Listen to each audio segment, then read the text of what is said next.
Hello, everyone. My name is Aisha Langford, and I'm the founder of Funeral Syllabus, where the motto is make a plan, keep the peace, leave a legacy. Today, I'll be talking with Aishwarya Iyer. She is a family medicine physician specializing in full spectrum primary care for people of all ages.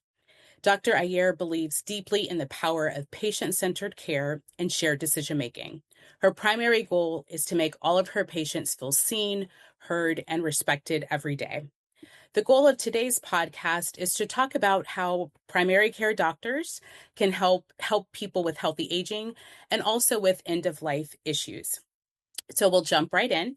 So Dr. Iyer, can you tell us a little bit about your professional journey and what motivated you to become a doctor? My journey really began with my mom. And when I was growing up, she was going through training. I would go and kind of spend some time at the hospital with her. I volunteered where she worked. And that really was kind of my entryway into medicine. I've always really looked up to her, and I thought what she did was really cool. And I kind of wanted to do that, and naturally sort of gravitated towards, science, and liked the idea of helping people and all those things. When I got to undergrad, I worked as a peer health educator, and that was the kind of experience that made me realize that I really enjoy like health promotion and like talking with people about like how they could stay healthy. And it was especially like the topics on like relating to sexual and reproductive health that I like found really exciting. And so then when I got to med school, I was thinking, all of those things kind of seem to align with a similar path, like obstetrics, gynecology, which I was interested in, still am. But I very quickly realized I'm not a surgeon. I do not thrive in the operating room. And so then when I got to my third year, going through all the different rotations, there were aspects of everything that I enjoyed. I do really like working with my hands, procedural skills. I also really loved spending time at the bedside, like really talking with patients and families and getting to know them. I liked how intellectually stimulating the internal medicine was, really thinking about like the disease process and like what's going on with this person and all of that. So then when I got to family medicine, it was like all of those pieces all together in one specialty. Um, I decided on primary care because it had those aspects of everything that I liked. Family docs do it all, and we can do it all. And, that was really attractive to me because I was like, at this point in my training, I'm not quite ready to give anything up. I really like all kinds of medical practice, and I want to have at least like foundational skills in all of those areas. And kind of along the way, I also realized I have a passion for public health and community health. So during med school, I actually took 2 years off to get my master's of public health and then came back and finished med school. I feel like family docs are very kind of public health oriented and social justice minded. And so I felt kind of that fit as well. So that brings me to where I am now. Great. And you're currently doing research on advanced care planning in primary care settings. And actually, that's how we met at a professional conference, and I saw your poster. So, what is advanced care planning, and why do you think it's important to promote in primary care? Yeah, great question. So, advanced care planning is kind of this umbrella term that encompasses many different topics, but you can think of it as essentially the process by which we help patients and families make medical decisions and decisions about their health care in ways that align with their values.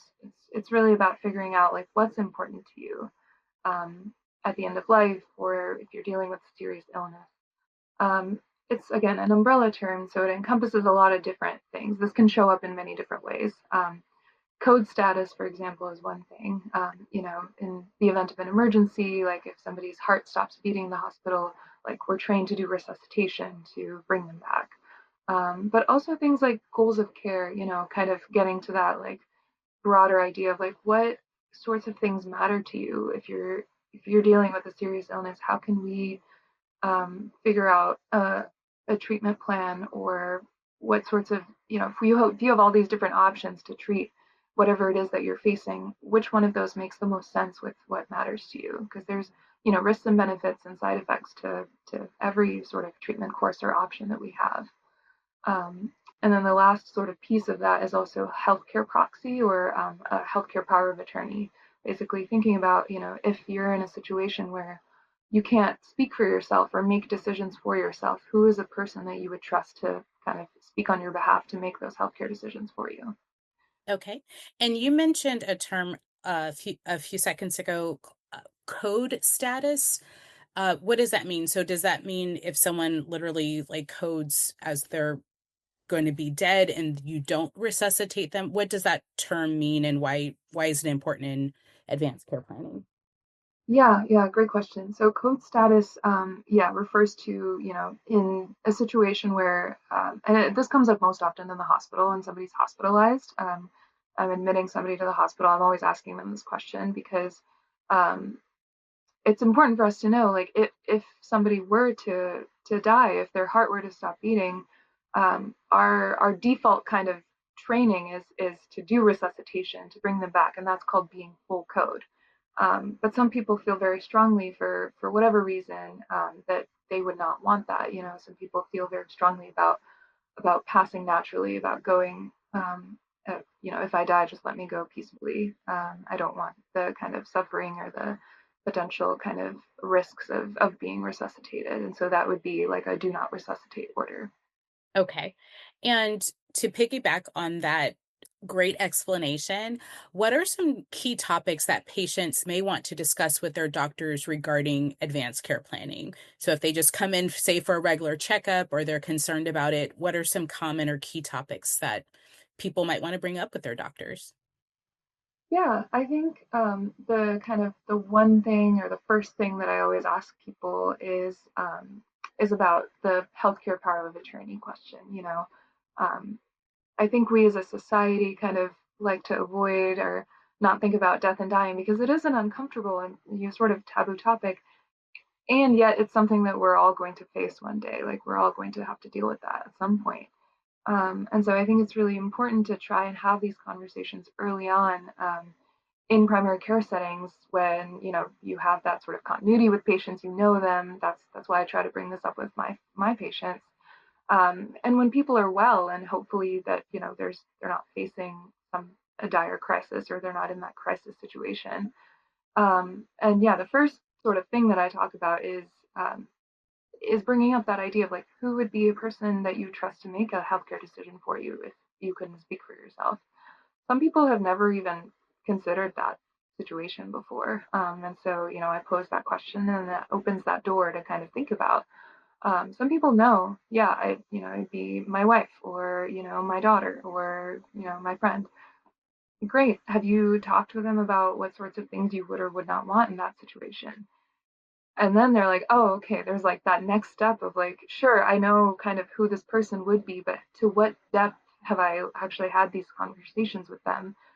Would they really understand like what matters to me in that scenario? And so the project that I'm doing right now is intended to kind of open the door to advanced care planning and help primary care physicians like myself do this more with our patients. Um, and I'm piloting something called the three-step tool, which is basically a smart phrase in Epic, which is our electronic medical record system, that asks these very three specific questions. And it starts with that healthcare proxy, who is the person? The next question is, great, have you talked to them about what you would or would not want? And the third question is, if you haven't, what would be important for them to know? Okay, great. That's very helpful. And like you said, many people have never even thought about what they may want at the end of life, or even if they had a medical emergency.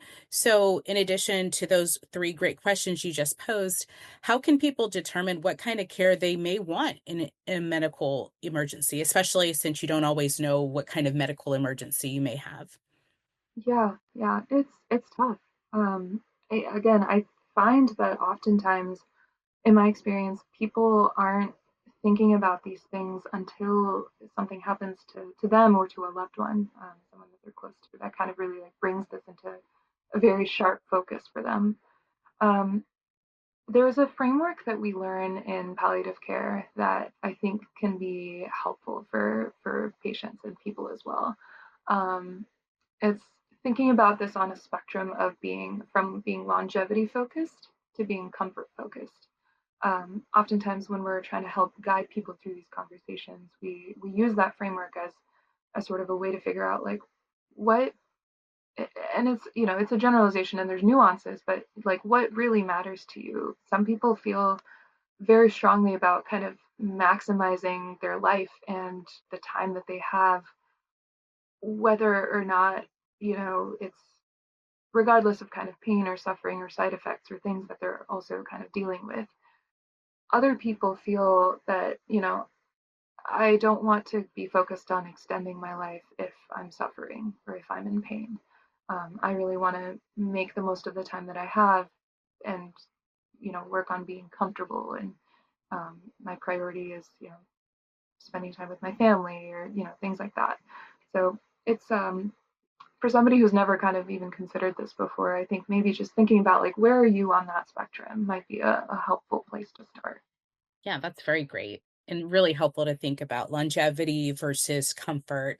And sometimes, like you said, when you want longer life or an extension of life, you may have to deal with a lot more pain and discomfort. Whereas if your primary focus is on quality of life and comfort, you may make different decisions. So, thinking about that, can you share some general tips for enhancing communication between patients and doctors? Especially patients may not always feel comfortable asking questions or bringing up these type of topics or even other health issues. So, what are some things we can all do to better enhance the relationship and communication with our doctors? Yeah, it's a great question. I think that there's a couple things that on the patient side and on the physician or provider side that can be really helpful. I personally really love when patients bring in like a list of written questions or like questions on their phone. I think that it's very helpful then for you to remember the things that were important for you to address with me during our visit, and kind of avoid the scenario of like I'm now at the doctor's office and everything that I wanted to talk about has like flown out of my brain, you know. And it helps me as the provider work on agenda setting. Yeah, these primary care visits are never as long as they need to be. It's really, really tough. I'm lucky that we have 30-minute visits, but I mean, that's not true everywhere. But having that list of questions or like, these are my priorities for today's visit helps us kind of set the agenda and make sure that we can get to as many of those as possible. And sometimes it's not possible to get through all of those, and that's okay too. But at least if we set that expectation up front, then I can work on scheduling that follow up visit for us to talk about what we didn't get to this time. Okay, awesome. And my last question is you're a primary care doctor, and I think a lot of people are concerned about aging well and promoting their health. So, what are some general things people can do to promote healthy aging and, I guess, overall wellness? Well, you already know some of the stuff I'm going to say, like eating well, eating a varied, balanced diet, and then finding ways to move your body in, ways that you enjoy and are sustainable. I mean, those are real for a reason. I think, but I will also kind of put in a plug for other things that maybe we don't think about as much. A really important part of our sort of mental and social well-being, especially as we age, and is social connection. We have a loneliness epidemic right now. Like we're becoming kind of more isolated and as a society, and that is a real risk factor for things like dementia. So finding ways to connect with people, whether that's calling your long distance friends and family more often, or finding community through a shared hobby or a faith-based group, like whatever that looks like for you, is going to be really important. And then the other thing I'll say is for kind of maintaining our cognitive wellness or like keeping our mind sharp, um, doing things like the Wordle or crossword or Sudoku or whatever, like these sort of brain teaser games or puzzles, kind of find or reading or writing or listening to music, maybe picking up a new skill. All of these things can be really helpful in terms of keeping our mind sharp as well, especially as we age. Awesome. Well, thank you. Is there anything else you'd like to share before we wrap up? It's been so helpful to hear these wonderful tips and suggestions. Yeah, no, I think that covers everything. Again, thank you just so much for having me. I really appreciate it. Okay. And thank you for sharing your time and talent.